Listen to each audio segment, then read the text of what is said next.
امام زمانی ماتا میتن جائیا صلو علیہ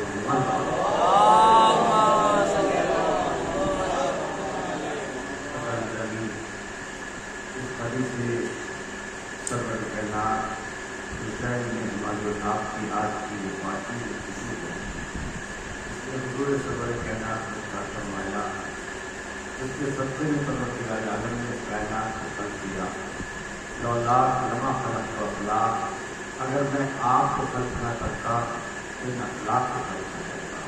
پوری کائنات ہمارے حضور کے محبت میں سرور کائنات کی محبت میں خلق کی۔ یہ پوری کائنات کا اگر آپ مشاہدہ کریں گے، اگر یہ باقی ہے تو یہ محمد والے محمد کا دوپہر ہے، ان کے سب سے تو باقی ہے، لیکن اگر بات یہی کو مکمل ہو جاتی تو بات کو یہی کو ختم کر دیتے۔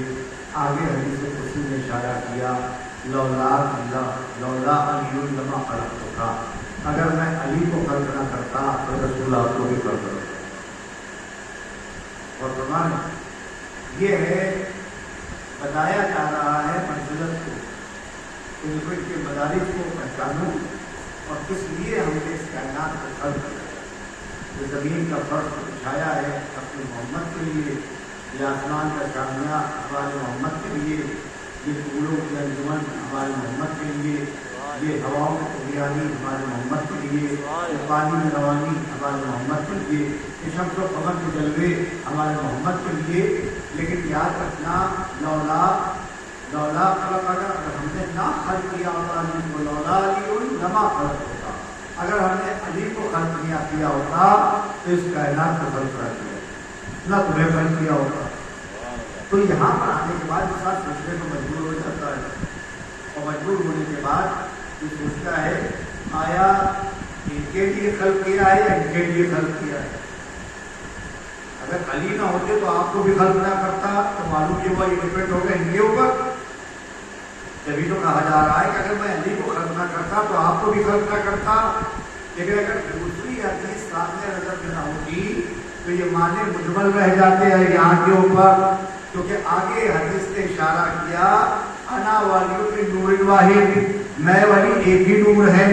اگر ان کو خلق کیا ہے تو ان کی عظمت، اور ان کو خلق کیا ہے تو ان کی عظمت، یہ نہ سمجھ لینا کہ ان کی عظمت کم ہے، ان کی عظمت کم ہے، جو یہ نور کے ہیں وہی یہ نور کے ہیں، جو ان کی وجہ سے اگر کائنات ہے تو پروردگار عالم نے ان کے لیے کائنات کو خلق کیا۔ درود محمد والے محمد، اللہم صلی علی محمد والے محمد۔ اور اگر بات یہی پر ختم ہو جاتی تو ہم یہی کو بات کو ختم کر دیتے۔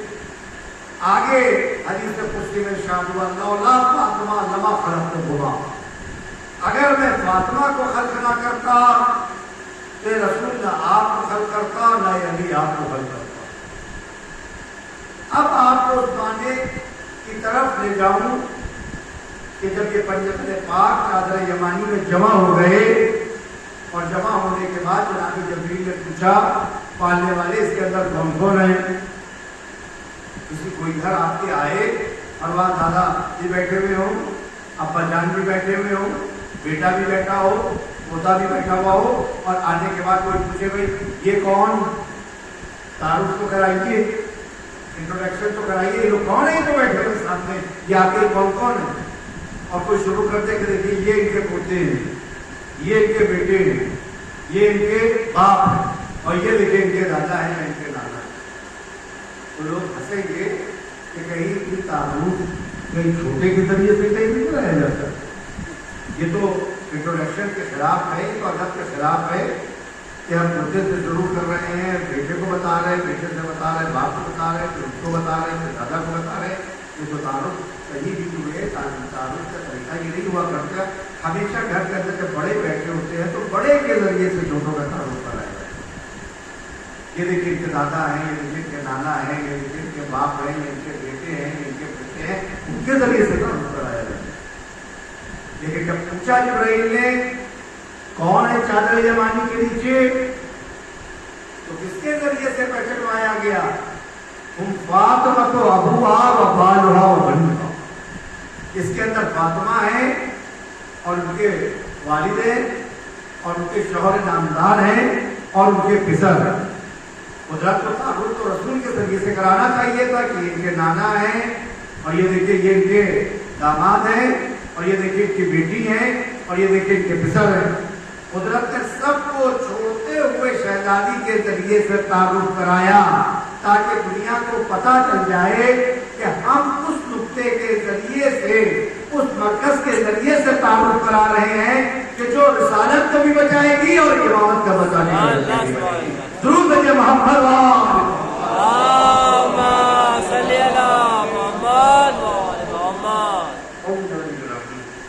ابھی تک جو کل میں نے آپ کی خدمت میں عرض کیا تھا موضوع کے تحت کہ اگر ہمیں اپنے زمانے کے امام کو پہچاننا ہے تو آج کی بہت سی ذمہ داریوں کو ہم کو نبھانا پڑے گا.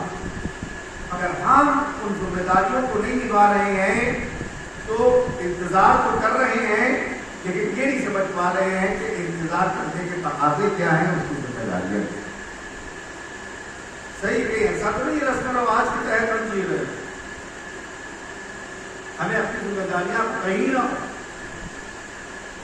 صحیح ہے, جیسا کہ میں نے آپ کی خدمت میں عرض کیا تھا, بات کو آگے بڑھانے سے پہلے ضروری یہ ہے کہ ہم جس زمانے کے اندر اور آپ ہیں اس کے تقاضے کیا ہیں, اس کی ذمہ داریاں ہیں.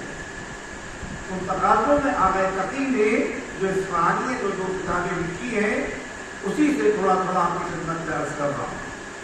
ایک پہلی چیز جو بتائی ہے کہ زمانے غیبت میں تو ہماری رسپانسبلٹی ہے وہ یہ کہ ہم اپنے امام کو اور اپنے امام کو علم اور ان کے اوصاف کے ذریعے سے پہچانیں.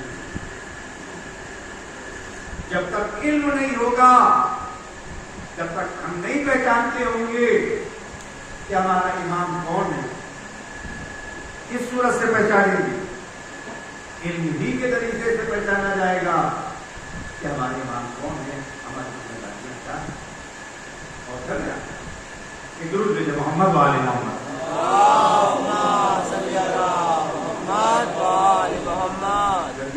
کبھی طور پر ہو رہی ہے کہ ہم اور آپ کچھ نہیں کر سکتے. ہماری بات کی کوئی اس کے اندر کوئی ٹائم نہیں ہے. ظاہر ہے موسم ایسا ہے اور موسم کے اندر اور عجیب بات ہے کہ شدید گرمی کے موسم میں اعلان عظیم کیا گیا, ٹھنڈی ہواؤں میں نہیں کیا گیا. یا رسول اللہ اتنی گرمی پڑ رہی ہے کہ اور کیجیے گا آغا دنیا لکھ رہے اپنی کتاب الغدیر میں کہ اصحاب اپنی اپنی اماؤں کو پیروں کے نیچے بچھائے ہوئے تھے, کھڑا نہیں ہوا جا رہا تھا وہاں پر. اتنی شدید گرمی تھی وہاں کے اوپر, پسینے پسینے سب ہوئے جا رہے تھے. یا رسول اللہ آپ تو رحمت للعالمین مدینے لے چلیے, تھوڑا ہی سا فاصلہ رہ گیا ہے, وہاں پر جانے کے بعد اعلان عظیم کیجیے. آپ وہاں پر بتائیے کہ خدا کی طرف سے یہ پیغام آیا یا ایھا الرسول بلغ ما انزل الیک من ربک وان لم تفعل فما بلغت رسالتہ. اگر آپ نے یہ پیغام نہ پہنچایا تو گویا کار رسالت کا کوئی کام انجام ہی نہیں دیا. جتنی شد و مت کے ساتھ ولایت کو پہنچانے کے لیے تاکید کی گئی, کوئی اور پیغام پہنچانے کے لیے نہیں کی گئی. جس رسول نے نماز روزہ حج زکات سارے کام پہنچا دیے گئے, قدرت نے اتنی جلدی وہاں کے اوپر رخ موڑ لیا کہ اگر آپ نے یہ پیغام نہ پہنچایا تو گویا کار رسالت کا کوئی کام انجام ہی نہیں دیا. اے پروردگار عالم, کتنی زحمت کو برداشت کیا, مکے کے اندر پتھر کھائے, مشرکین سے لڑے, مشرکین نے کیا کیا ظلم نہیں کیا آپ کو طائف کی طرف جانا پڑا. کتنے پتھر پڑے کہ پتھر میں ڈھک گئے کہ جناب جبرائیل آئے اور آنے کے بعد پتھروں سے نکالا اور زخموں کو آپ کو اور کرے ہوا دی.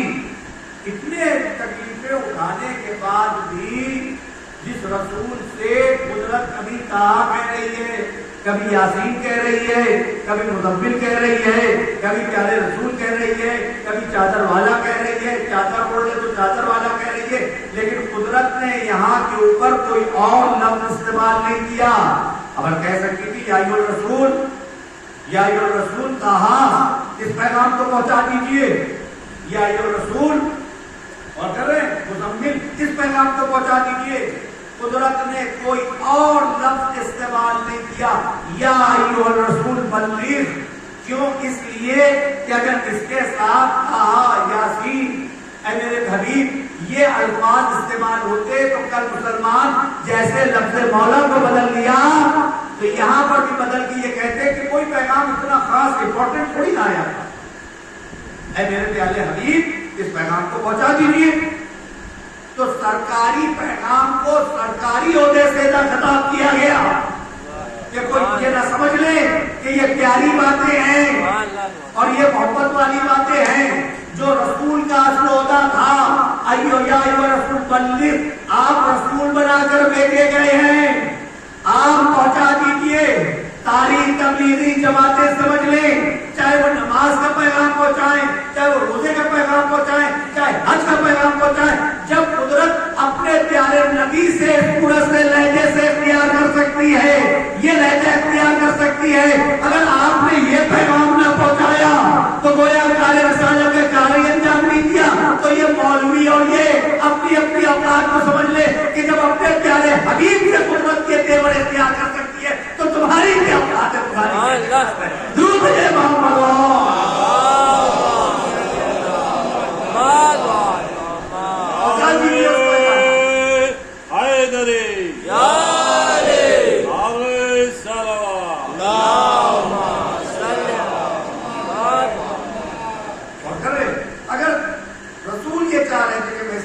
کو مدینے میں جا کر پڑھاؤ، جہاں کے اوپر مسجد ہو، جہاں کے اوپر اتنی شدید گرمی نہ ہو.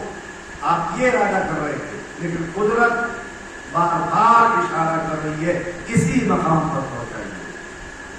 گرمی کا یہ عالم، شدت کا یہ عالم کہ لوگ ہوائیں اپنی نیچے رکھے ہوئے پیروں کے نیچے دبائے ہوئے اور رسول پجاموں کے منبر کے اوپر تشریف لے گئے ہیں اور لے جانے کے بعد آپ فصل مریض خطبہ کے گھنٹے کا دے رہے ہیں. اور جب خطبہ دے چکے کل تک کی بات مولا بنا چکے اور لانے کے بعد آپ نے اس قافلے کو 3 دن تلک کے لیے وہاں پر روک دیا. جیسے کل میں نے مثال دی پجاموں کے لیے کہ جلد، جیسے کہ میں نے آپ کی خدمت میں کل کہا تھا کہ موبائل کی اس وقت حیثیت زوجہ اولا کی ہے اور جو زوجہ گھر میں وہ زوجہ ثانیہ ہے. صحیح ہے؟ ہر وقت موبائل لینا چاہیے. تھوڑی دیر کے لیے غائب ہو جائے تو انسان مضطرب ہو جائے، پریشان ہو جائے. اور چاہے اہلیہ 2 دن یا 10 دن چلے جائیں تو کہتے بہت اچھا ہوگا. صحیح ہے؟ بہت اچھا، تھوڑا سا سر کا درد کم ہوگا، بہت ٹینشن تو کم ہوگا.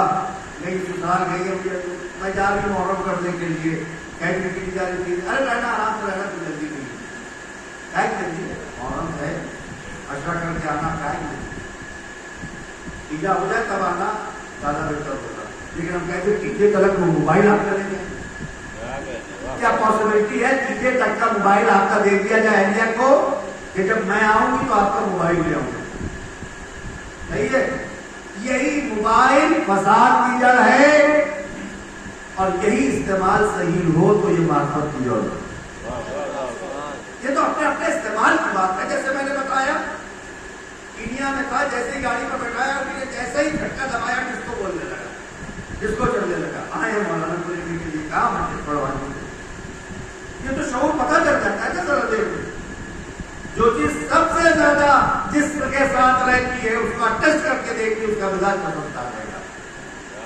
تھوڑی دیر میں آپ کو پتا چل جائے گا کتنا یہ مولوی ہے اور کتنا یہ فراڈی ہے اور کتنا یہ حقیقی ہو، کتنا یہ سچا ہے، کتنا یہ جھوٹا ہے. تھوڑی دیر ساتھ رہ کے دیکھیے، ایسے اندازہ نہیں ہوگا. ساتھ رہنے سے اندازہ ہوتا ہے اس کا مزاج کیا ہے، اس کا کردار کیا ہے. اور دیجیے گا اب کل تک یہ بات کی کہ اگر یہ لے لیا جائے تو کتنا انسان پریشان ہو جائے. 2 گھنٹے نہیں چھوڑ سکتا انسان کا مزاج اتنا زیادہ اس سے متصل ہو گیا. اور دیجیے گا اور آج کا انسان یہ شک کر رہا تھا کہ کیسے جب امام خانہ کعبہ کے پاس ہوں گے اور وہاں سے صدا دی جا رہی ہوگی بقیت اللہ خیر لکم ان کنتم مؤمنین، اللہ کا بقیہ تمہارے لیے کافی ہے اگر تم اس کے اوپر ایمان رکھتے ہو۔ اور کر رہے ہیں کل تک یہ سمجھ نہیں پا رہا تھا کہ وہاں کی صدا کو یہاں کیسے سن لے، لیکن جب ترقی کی اب وہ موبائل ہے آپ کے پاس کہ صدا بھی سنیے اور شکل بھی دیکھیے، صدا بھی سنیے، شکل بھی سنیے، صدا بھی سنیے، شکل بھی دیکھیے۔ آج سے 100 سال پہلے 25 100 سال پہلے یہ بات محال، لیکن جب کہا جا رہا تھا کہ جو ان کے اوپر حقیقی ایمان رکھتا ہوگا، اپنے زمانے کے امام کو وہ دل سے مان رہا ہوگا، جان سے مان رہا ہوگا، تو وہ دیکھ بھی رہا ہوگا، سن بھی رہا ہوگا،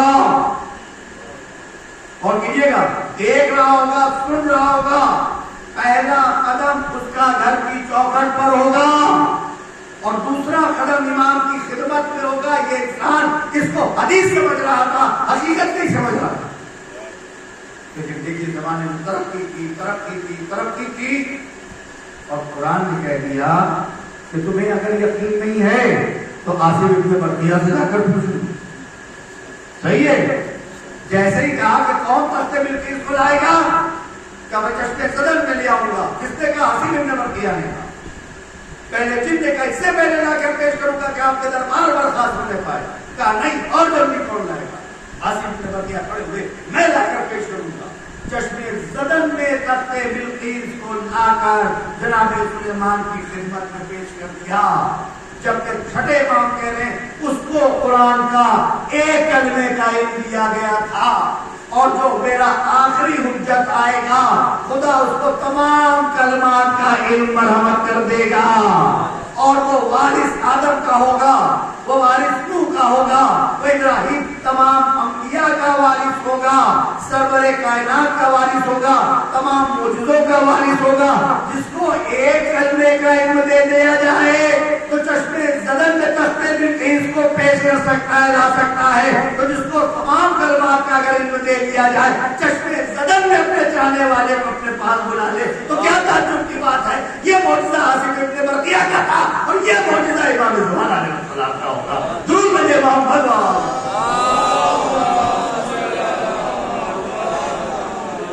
ایک سے بہتر انداز میں درود بھیجے محمد۔ یہاں تک کی بات پچھلی ہے ہماری بات، اس پہ کوئی بات میں نے نہیں بتائی۔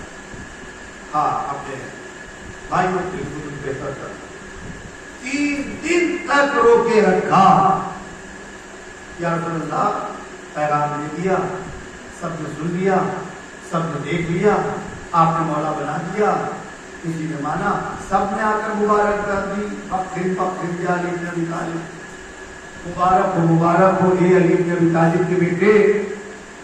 صحیح ہے، پروردگار عالم نے آپ کو ہم سب پر مولا بنایا، آپ ہم سب کے مولا قرار پائے، سب نے ہاتھ بنا کر بیٹھی۔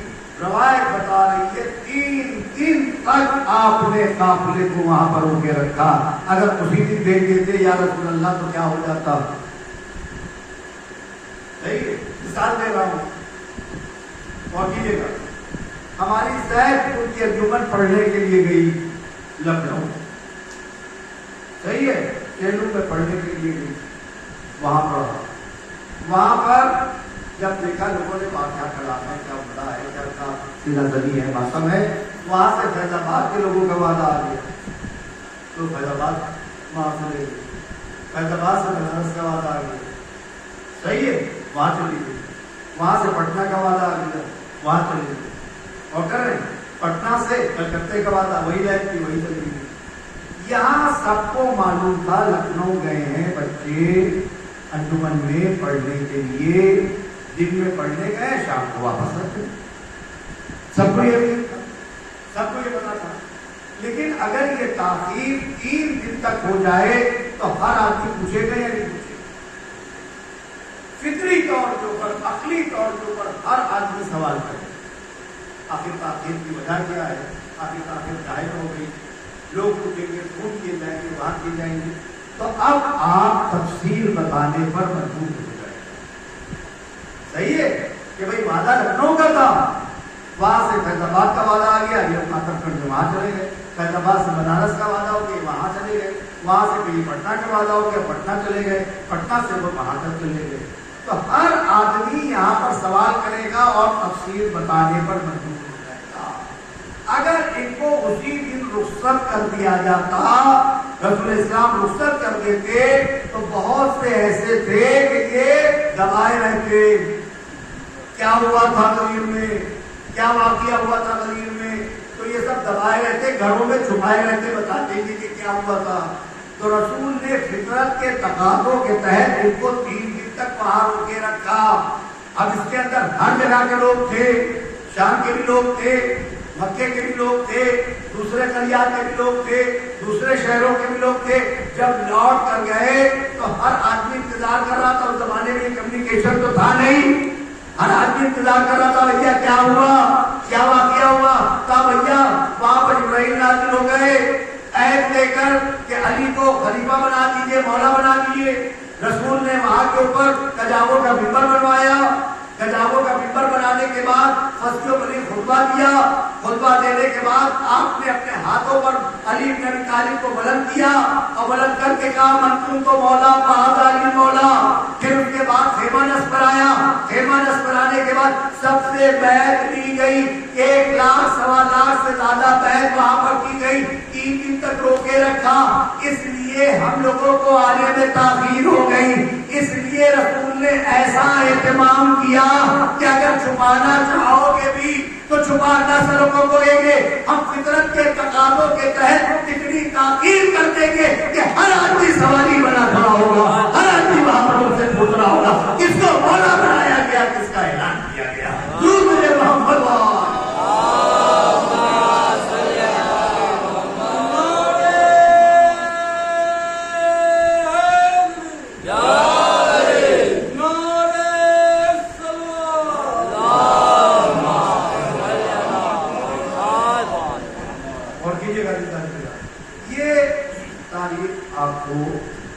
علامہ امینی نے اپنی کتاب الغدیر میں مختلف طریقوں سے لکھا ہے۔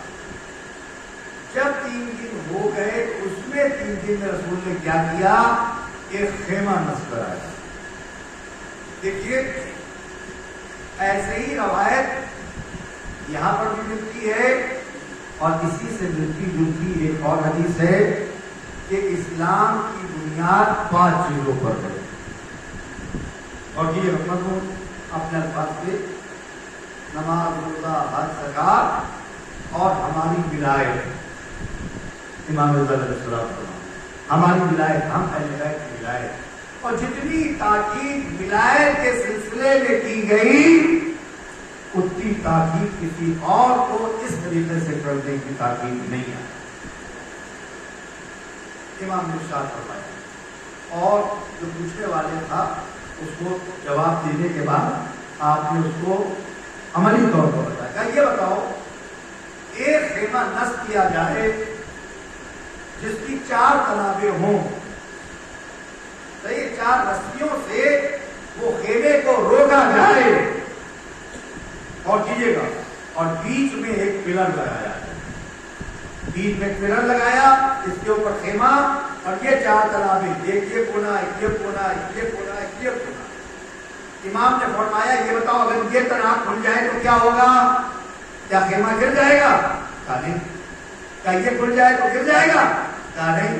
کہا ادھر کی سب کا اقرار لینے کے بعد کہا یہ بتاؤ اگر یہ بیچ کا پلر نکال دیا جائے تو خیمہ رہے گا؟ کہا وہ خیمہ ڈھہ کے رہ جائے گا۔ کہا ایک تناب کا نام ہے نماز، ایک کا نام ہے روزہ، ایک کا نام ہے حج، ایک کا ہے نام زکات، اور ایک ہے بیچ میں ستون ولایت کا، کہ جو یہ ستون ولایت ہے اسی کے سہارے سے نماز بھی ہے، اسی کے سہارے سے حج بھی ہے، اسی کے سہارے سے زکات بھی ہے، اسی کے سہارے سے تمام اسلام کے سارے احکامات ہیں۔ یہ ولایت کا پلر ایسا ہے کہ جس پلر کے سہارے سے تمام احکامات اسلامی جان پاتے ہیں، روح پاتے ہیں۔ اگر ولایت کے پلر کو ہٹا لو گے تو نماز باقی رہے گی۔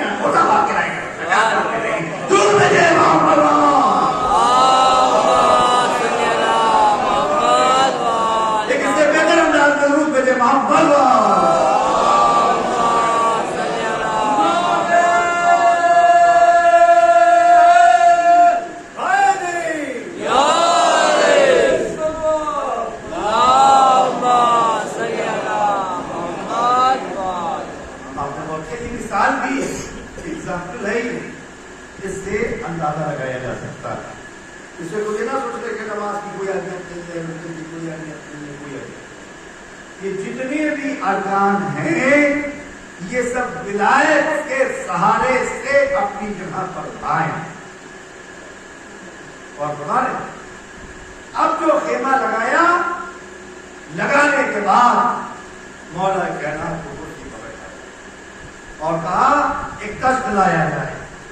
تشت لایا رکھا گیا, دھوپ گرمی کا موسم, تشت میں پانی بھروایا, تشت کے اندر زعفران دھلوائے. زعفران دھلوانے کے بعد مولا سے کہا کہ اپنے ہاتھ کو بلند کیجیے تشت کے اوپر. توڑ کیجیے گا, تشت پر بلند کیجیے. جیسے ہی مولا کائنات نے اپنے ہاتھوں کو تشت پر بلند کیا, اس کا عکس پانی کے اوپر پڑ گیا. اور کیجیے گا عکس. اب ایکر کو بلایا جا رہا ہے, ایک طرف ہے انٹری اور دوسری طرف کا دروازہ ایگزٹ. ادھر سے آئیے, بیٹھ کیجیے, ادھر نکل جائیے. اندازہ لگائیے گا 1.25 لاکھ کا مجمع, خالی اس میں حاجی تھوڑی نہ ہے, وہ بھی تو ہے, صحابیات بھی تو ہے, صحابہ بھی ہے, صحابیات بھی ہیں, وہ بھی تو ہے. جب تمام صحابہ کی بیعت ہو گئی, اب یہ کہا گیا کہ صحابیات جا کر بیعت کریں. ان کے بیعت کرنے کا طریقہ کیا تھا؟ نہ محرم کے ہاتھ نہیں رکھ سکتا, صحیح ہے. اس کے لیے جو عکس پانی پر پڑ رہا تھا کہ اس کے وجہ مقابل اپنے ہاتھ کو لے جائیں, ان کی بیعت کو قبول کیا جائے گا. یہ کیوں؟ کیونکہ رسول کا ہر عمل قدرت کے اشارے پر ہے. وما ينطق عن الهوى ان هو الا وحی یوحی. میرا رسول تو اس وقت تک کلام ہی نہیں کرتا جب تک سے وحی الہی کا اشارہ نہ. سب کچھ روکے رکھنا, کجاوے کا منبر بنانا, یہ کرنا سب مشیت الہی کے تحت حاضر رہنا. بس جیسے ہی بیعت کی اس عرش کے اوپر, تو رسول نے یہ پیغام دے دیا کہ جب پانی کے عکس کے اوپر تمہاری بیعت قبول کی جا سکتی ہے, ولایت قبول کر دی جا سکتی ہے, تو اگر میرا آخری جانشین پردہ غیبت پہ ہو تو یہ نہ سمجھ لینا کہ اس کی ولایت قبول نہیں کی جائے گی. جب یہاں پر ولایت قبول ہے تو پردہ غیبت پہ ہونے کے سبب تمہاری ولایت اسی صورت سے قبول کی جائے گی. درود بھیجے محمد.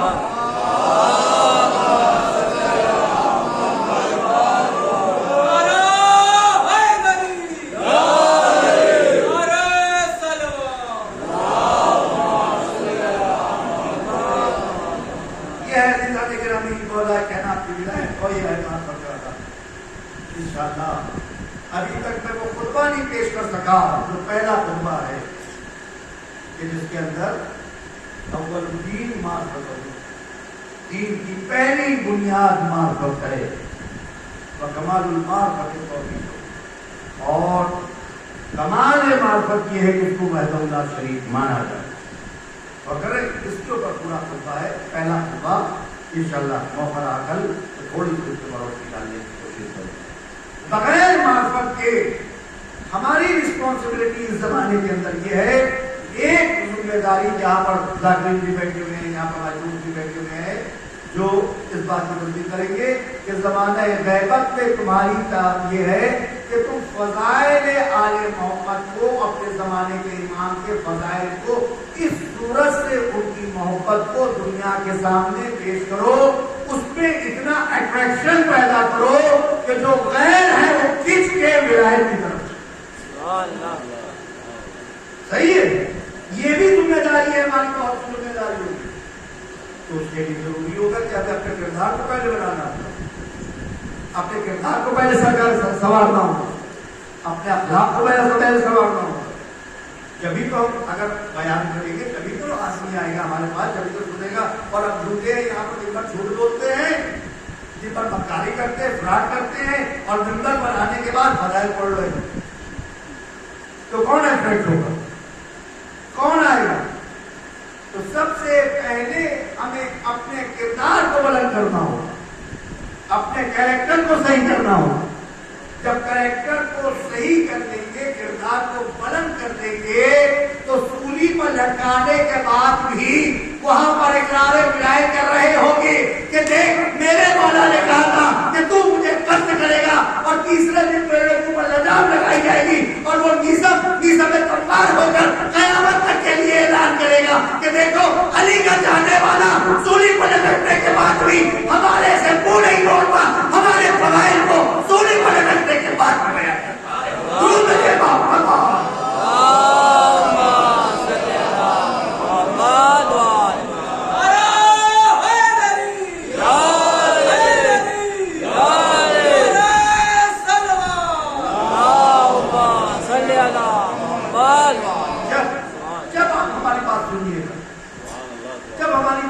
جب کچھ شور پیدا ہو.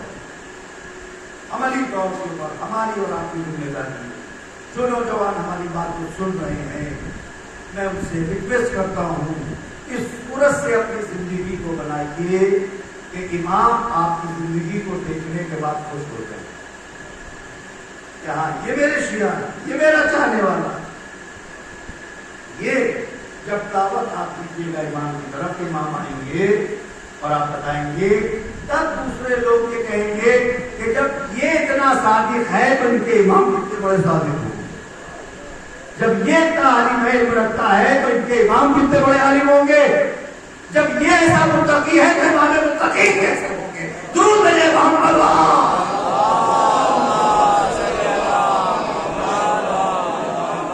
ان کو دیکھنے سے اندازہ ہو جائے, ان کے چہروں سے اندازہ ہو جائے, ان کے انداز گفتگو سے اندازہ ہو جائے کہ ہاں جی کون ہماری شکل تو ان سے ملے, ہمارا کردار تو ان سے کچھ نہیں کرے. نہیں بھائی 100 میں 100 نہیں, کم سے کم 20%, 5% جو نہیں کرے. ہمارا شیعہ وہ ہے کہ اس صورت سے زندگی نبھاتا ہے. اللہ تصدیق فرمائیں گے 1 لاکھ کی آبادی میں ہو اور یہ پوچھا جائے کہ سب سے متقی کون, تو اسی کے بنے آ جائے. یہ ہے شیعت کی پہچان, یہ ہے شیعت کی پہچان. شیعت کی پہچان ہے سچائی, شیعت کی پہچان ہے دیانت داری, شیعت کی پہچان ہے پاکیزگی, شیعت کی پہچان ہے انصاف, شیعت کی پہچان ہے علم, شیعت کی پہچان ہے غیرت, شیعت کی پہچان ہے باطل سے ٹکرانا, شیعت کی پہچان ہے مظلوم کی ہمدردی کرنا.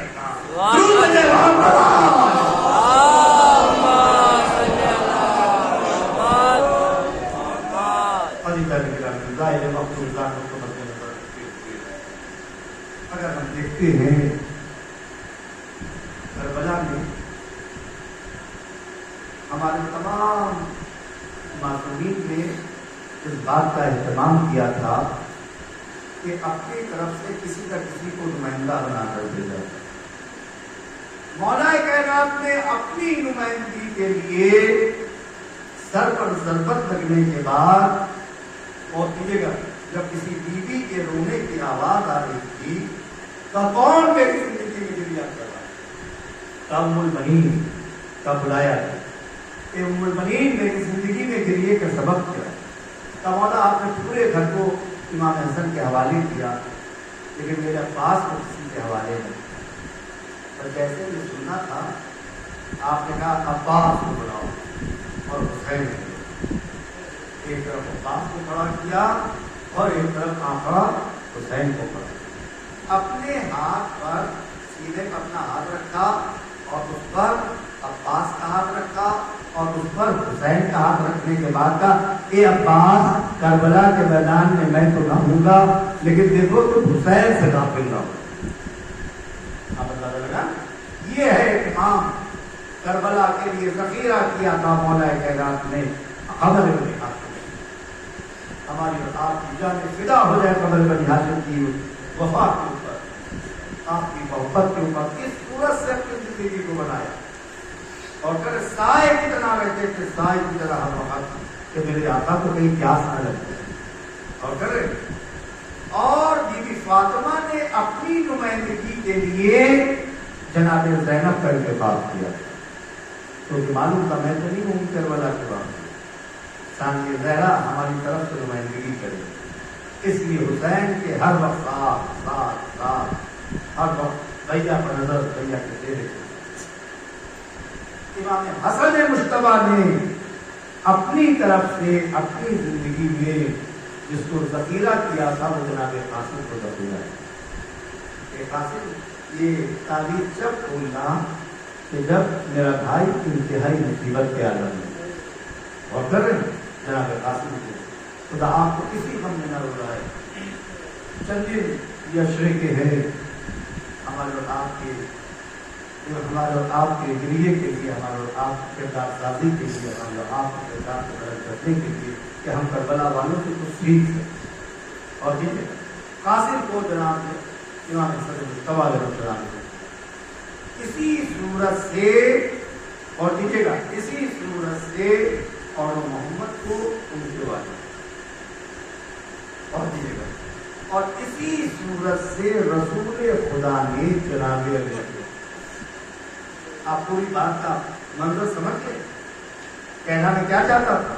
کہنا یہ چاہتا تھا کہ رسول خدا نے اپنی نمائندگی کے لیے در حقیقت اپنی تصویر جناب علی اکبر کو دی۔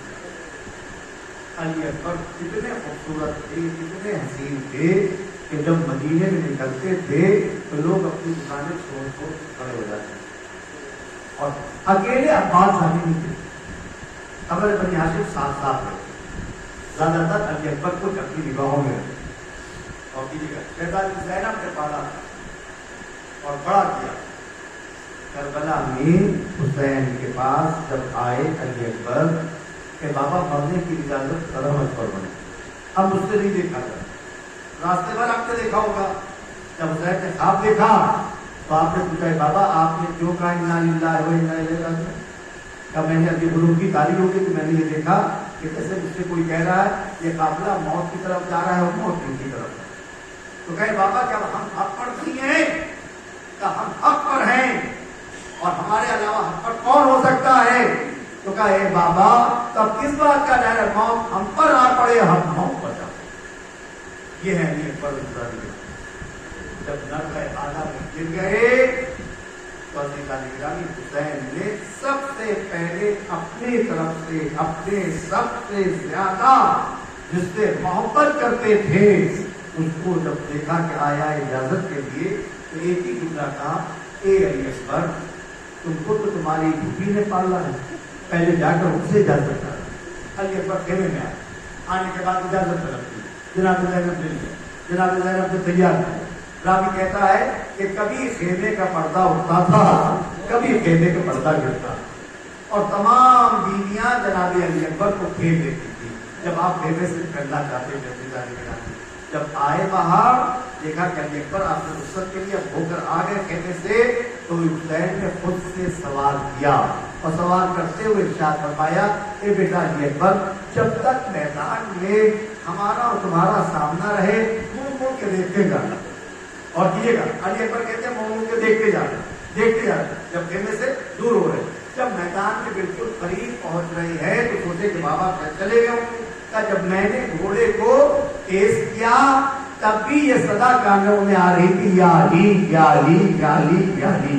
جب میں نے پیچھے مڑ کے دیکھا تو میرا باپ دوڑتے ہوئے آ رہا تھا۔ عزیزان گرامی جو صاحبان اولاد ہیں اس منظر کو جانتے ہیں، جناب علی اکبر جو ہے اس صورت سے گھوڑے سے اترے اور کرنے کے بابا آپ نے تو خدا حافظ کہہ دے، کہاں بیٹا کاش تم بھی صاحب اولاد ہوتے، اس منظر کو سمجھ سکتے کہ اس صورت لگتا ہے کلیجہ جیسے کوئی کھینچے دے گا، کلیجہ جیسے کوئی کہتے لیا جا رہا ہے۔ عزیزان گرامی بس عزیزان گرامی کا بابا خدا حافظ و ناصر علی اکبر میدان میں آئے، آنے کے بعد تلوار کو نکالا، رجس کو پڑھا اور پڑھنے کے بعد رجس کو پڑھا، جو جانتے ہو نہیں جانتے ہو جان لو میرا نام علی ہے، میں علی اکبر ہوں اور یہ دیکھو میری تلوار ہے، میں سب سے زیادہ رشتے داری دے رسول اللہ سے قریب میں ہوں، میں علی کا پسر ہوں، میرے دادا علی بن ابی طالب ہیں اور دیکھو رسول صلی اللہ علیہ وآلہ وسلم ہیں، اور یہ کہہ کے آپ نے حملہ کیا، رجس کو ختم کیا۔ رجس کا پڑھنا تھا جیسے ایک طوفان آ گیا، میمنے کو میسرے پر پلٹ دیا، میسرے کو میمنے پر پلٹ دیا، قلب لشکر پر حملہ کیا۔ علی اکبر دوڑتے جا رہے تھے، دوڑتے جا رہے تھے اور کیے گا آگے بڑھتے جا رہے تھے، ایک حسین کا چہرہ متغیر ہو گیا، جیسے ہی چہرہ متغیر ہوا جناب فضا نے کہا آقا علی اکبر کی خیر کو، کہا علی اکبر کے مقابلے میں نانی پہلوان آیا ہے اور میرا بچہ 3 دن کا بھوکا اور پیاسا ہے۔ بس عزیزان گرامی علی اکبر جنگ کر رہے تھے، جنگ کرتے کرتے آلات ضرب اتنا گرم ہوئے کہ کہ آپ جنگ کے میدان سے بابا کے پاس آئے اور آنے کے بعد کہتے اے بابا اگر تھوڑا سا پانی ممکن ہو تو تھوڑا سا پانی مہیا فرمائے، جیسے کہ کہنا تھا۔ اور حسین نے کہا بیٹا علی اکبر اپنی زبان کو میرے حلق میں دے دو۔ علی اکبر کا کہنا ہے جیسے ہی میں نے اپنی زبان کو اپنے بابا کے حلق میں دیا، اپنی زبان کو کھینچ لیا، اے بابا آپ کے گلے میں تو کانٹے پڑ چکے ہیں۔ بس حسین نے انگوٹھی کو نکالا، علی اکبر کے منہ میں دے دیا، اے بیٹا میرے لالا انتظار کر رہے ہیں۔ علی اکبر اب جو میدان میں آئے اپنی مدد کے لیے نہیں بلایا، ہر شہید جب گھوڑے سے گرتا تھا اپنی مدد کے لیے پکارتا تھا۔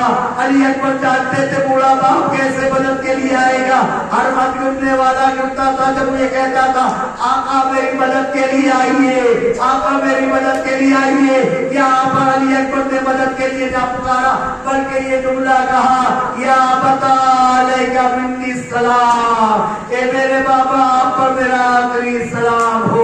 حسین دوڑتے ہوئے پہنچے، جب پہنچے بیٹے کے پاس کہے بیٹا کیا حالت ہے؟ اے بابا برچی کی علی ہے جو کلیجے کو برپا رہی ہے، اگر ممکن ہو سکے تو یہ برچی کی علی کو نکال دیے۔ اے بیٹا علی اکبر مجھے سنائی نہیں دیتا، مجھے دکھائی نہیں دیتا، لو علی اکبر میرے ہاتھ کو اپنے زخم پر رکھو۔ علی اکبر نے اپنے بابا کا ہاتھ لیا، اپنے زخم پر رکھا، حسین نے اپنے ہاتھ سے زخم کو ٹٹولا، زخم کی گہرائی کو دیکھا، بہت گہرا زخم ہے، برچی علی اکبر کے کلیجے میں اتری ہوئی ہے۔ حسین نے دو انگلیوں کے درمیان میں اس برچی کو لیا، کوئی اس امتحان کو برداشت نہ کر سکا۔ آدم آئے اور چلے گئے، نوح آئے اور چلے گئے، ابراہیم آئے اور چلے گئے، عزیزان گرامی کوئی اس امتحان کو دیکھ نہ سکا۔ حسین نے زخم کے اندر جو برچی تھی انگلیوں کے درمیان لی، کہا بسم اللہ واللہ وفی سبیل اللہ ولا ملت رسول اللہ کہہ کے اب جو برچی کی علی کو کھینچا ختم ہو گیا۔ برچی کی علی کے ساتھ علی اکبر کا کلیجہ باہر آ گیا، جوان باپ کے سامنے ایڑیاں رکھا، اے باب زمانہ پرسہ قبول کیجئے، اب غریبوں کا پرسہ قبول کیجئے، علی اکبر کا پرسہ قبول ہو۔ حسین نے لاشے کو اٹھایا، چند قدم چلے، ایک بات جواب دے گئی، جب نہ اٹھا سکے درے خیمہ پر چھوٹے چھوٹے بچوں کو دیکھا، اے بنی ہاشم کے بچوں آؤ اپنے بھائی کا لاشا خیمے میں لے جاؤ۔ لاشا علی اکبر اب جو خیمے میں آیا قرآن مچ گیا، واہ محمدہ واہ محمدہ، والیہ کے صدائے لگی، جناب لیلا پہچان نہ سکی، کہاں میرے لال کا لاشا کہاں رکھا ہے؟ زینب پچھاڑے کھا رہی ہے، فاطمہ کی صدا آ رہی ہے، اے میرے علی اکبر، اے میرے کڑیل جوان علی اکبر، دشمنوں نے تمہیں قتل کر دیا، اے میرے علی اکبر۔ اللہ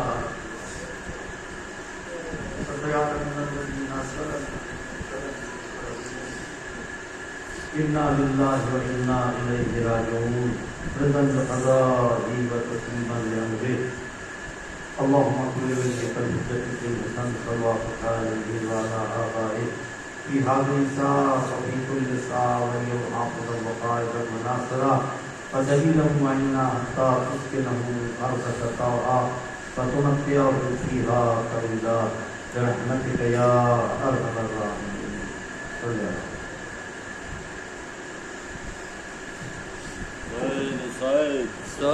Sign.